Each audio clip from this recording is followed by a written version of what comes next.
직장 내 괴롭힘을 당한 프리랜서 10명 중 4명은 회사를 그만둔 것으로 나타났습니다. 까다로운 구제 절차와 회사의 소극적 대응이 퇴사로 이어졌다는 분석인데요.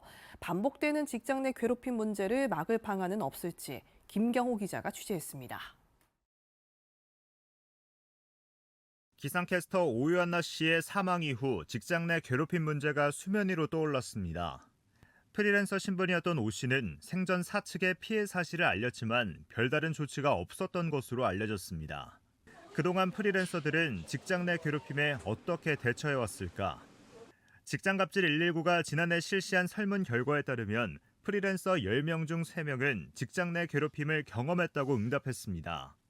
대응 방식을 묻는 질문에 47.2%가 참거나 모르는 척했다고 답했고 41.7%는 회사를 그만둔 것으로 나타났습니다. 특히 괴롭힘으로 퇴사한 프리랜서의 비율은 상용직 근로자의 2배가 넘었습니다.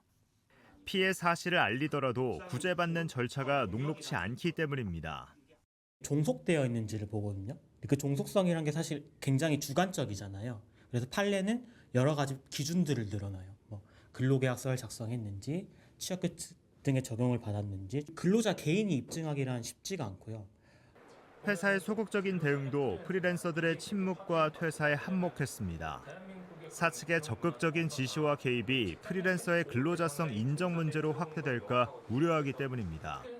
회사의 지시와 개입을 근거로 프리랜서가 근로자로 인정받게 되면 회사의 인사 비용이 증가하게 됩니다.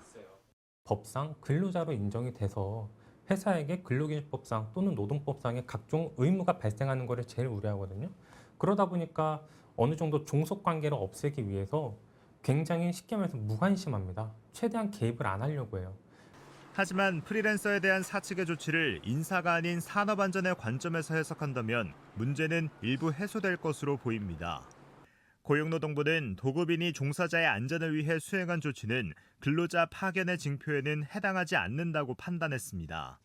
다시 말해 종사자에 대한 사측의 보호 조치는 근로자성 인정의 근거로 볼 수 없다는 해석입니다. 사측의 조치 대상에는 종사자에 대한 각종 차별과 괴롭힘도 포함된다고 전문가는 설명했습니다. 직장 내 괴롭힘이나 보호는 아까 말씀드린 것처럼 안전보건의 영역으로도 봐야 되는 거고, 안전보건의 영역으로 본다면 적극적인 개입을 하더라도 그것이 뭔가 인사노무상 이 사람을 우리가 근로자로 본다라는 징표로는 볼 수 없음이 타당하거든요. 그러다 보니까 이제 안전보건의 영역으로 봐서 적극적으로 좀 개입을 해야 된다라고 생각을 합니다. 결국 반복되는 직장 내 갑질 문제를 예방하기 위해서는 프리랜서에 대한 개입을 산업안전의 관점에서 바라보려는 사측의 인식 전환이 필요해 보입니다.